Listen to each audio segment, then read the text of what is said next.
this one?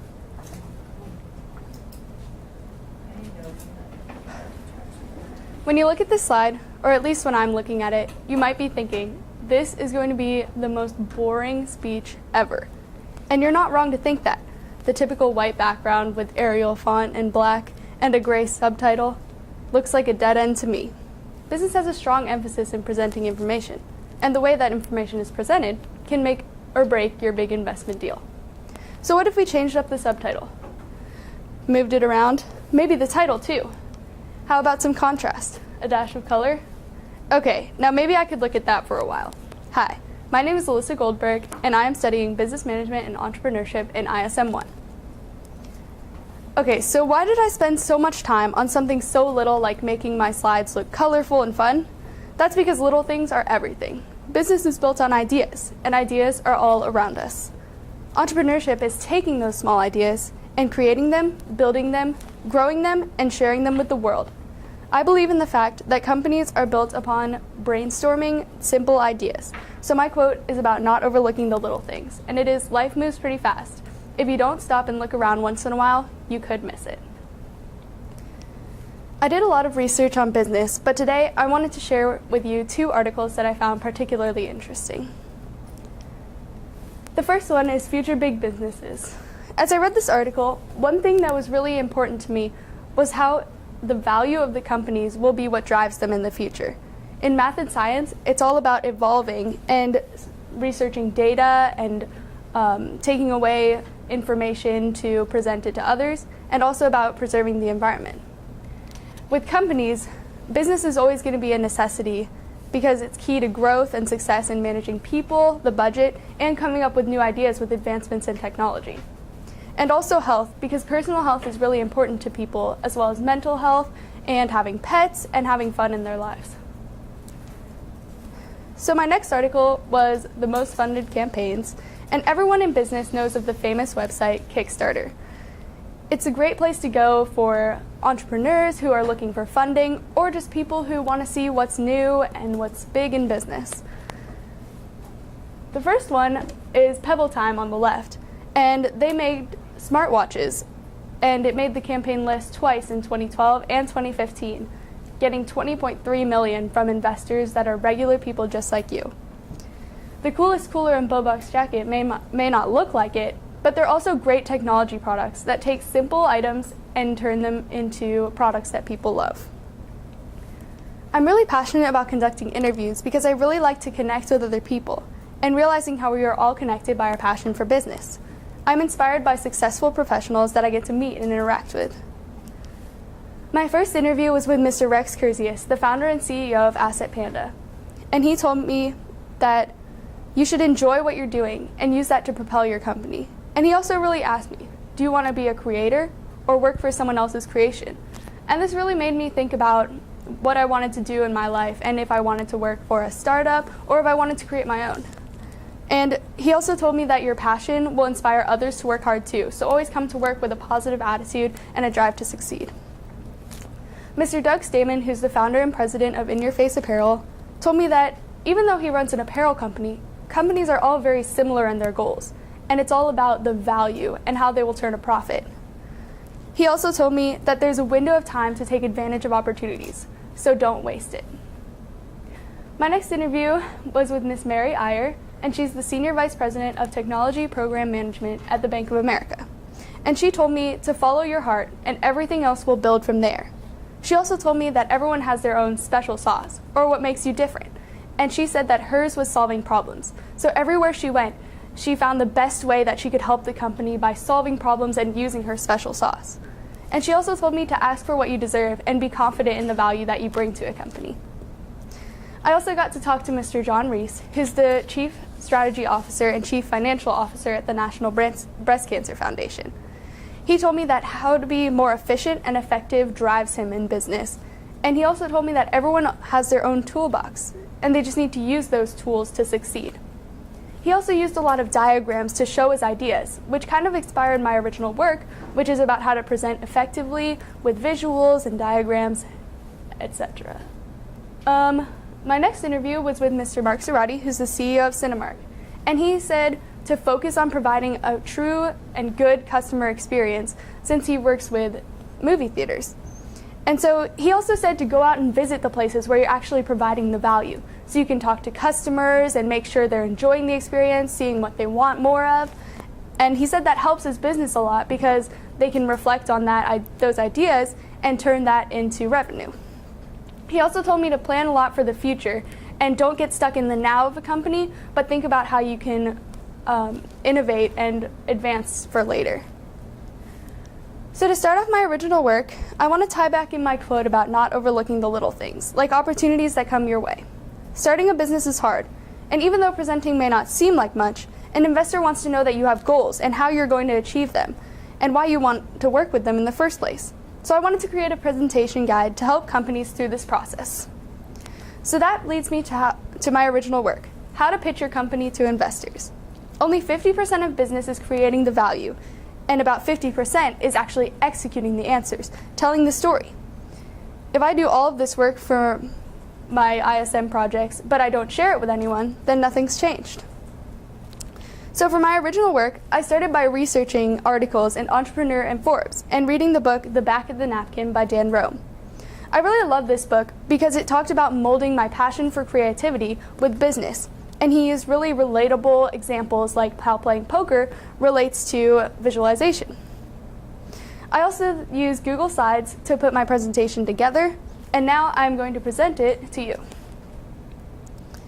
So here are a few slides from my deck, and I think that these are actually some of the most important aspects, such as having a timeline to help investors understand major milestones of your company, and also the competition that you're facing, and how an investment will put you over the top. You also need to understand the business model of your company and help investors understand what goals you have and what values you provide, and also a growth strategy. Rather than having one long-term goal, it's important to have smaller goals or rocks that you can achieve slowly so that investors know that you're progressing. Also, financials, and this is really important to provide true data and projections for the future because investors want to know that you're trustworthy. So you want to make sure that your projections aren't unreasonable, otherwise they won't want to work with you. And also, most importantly, what are you going to do with their investment? Because if they're going to turn over a lot of money to your company, they want to know that they'll get something in return and that you will be progressing every day. So the application of this would be to both companies today and to my own future.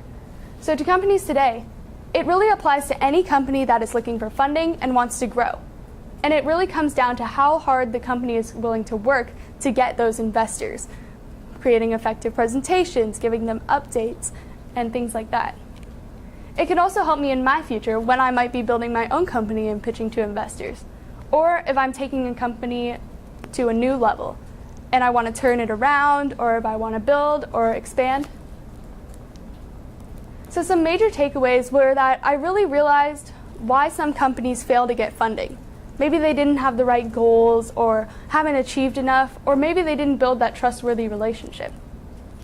I also learned major factors that investors need to consider. Some things from the other side helped me develop the presentation from the company side, such as, well, if I'm about to give you all this money, then how can I see that value coming through?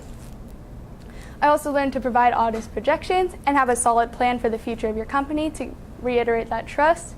Also, be persistent in accomplishing company goals and use that drive to help you succeed.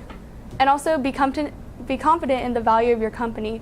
And going back to what Ms. Mary Iyer taught me, to ask for what you deserve.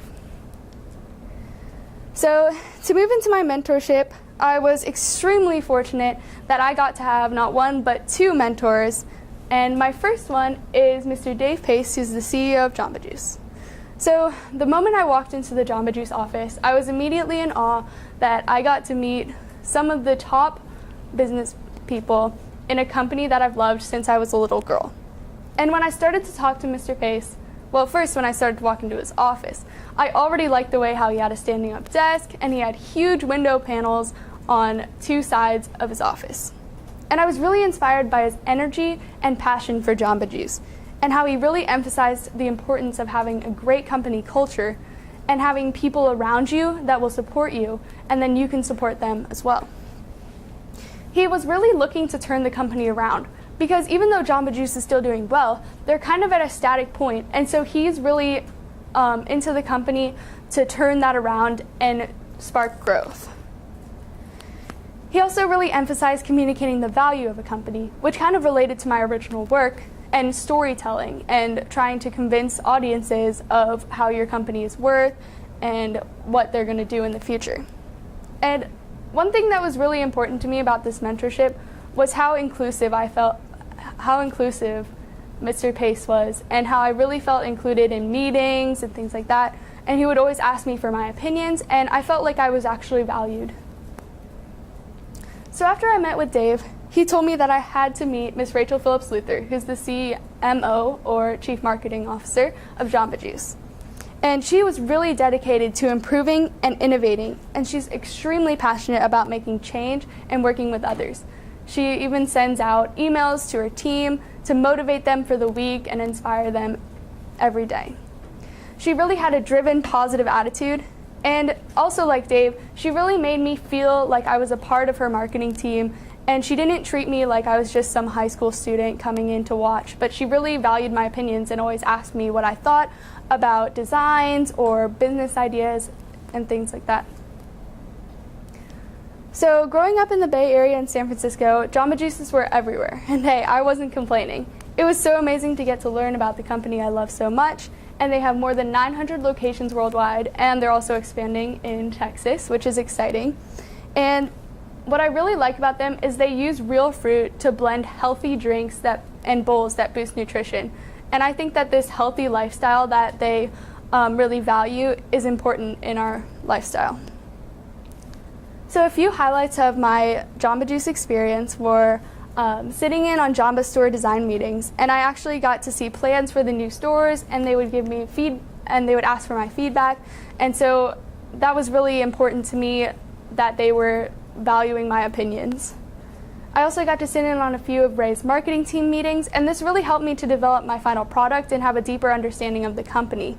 And so I really got to learn about the company from a marketing perspective from Ray and also some other marketing leaders. Going to the Jamba Leadership Conference was definitely the highlight of my mentorship experience, because I got to meet and talk to a lot of franchisees and also meet other professionals in corporate and also vendors who all showed me different aspects of the Jamba company. I also got to try a lot of new menu items, and I can't tell you too much about that, but you should definitely check them out when they come out. And I also got to see a virtual reality of the new store designs, which will hopefully be coming into play soon. I also got to see a photo shoot in Dallas where they were taking pictures of the new drinks, and there I also got to hear 2 new ideas that Jamba is working on and give them feedback. So for my final product, I really wanted to think about what I can contribute to Jamba Juice, because I didn't want it to just be one-sided where I would go in there and just shadow them, because that doesn't really provide any value for them. So I wanted it to be two-sided. So I thought about how I can help them. I knew I wanted to bring a new perspective to the company. And I learned a lot about the brand, and I wanted to look for solutions and see how I could help them in that way. So I decided to analyze the Generation Z population to bring them a new insight into their business. So here are 2 examples of the data I analyzed from my surveys. And I ended up surveying 110 high school students in the Frisco area.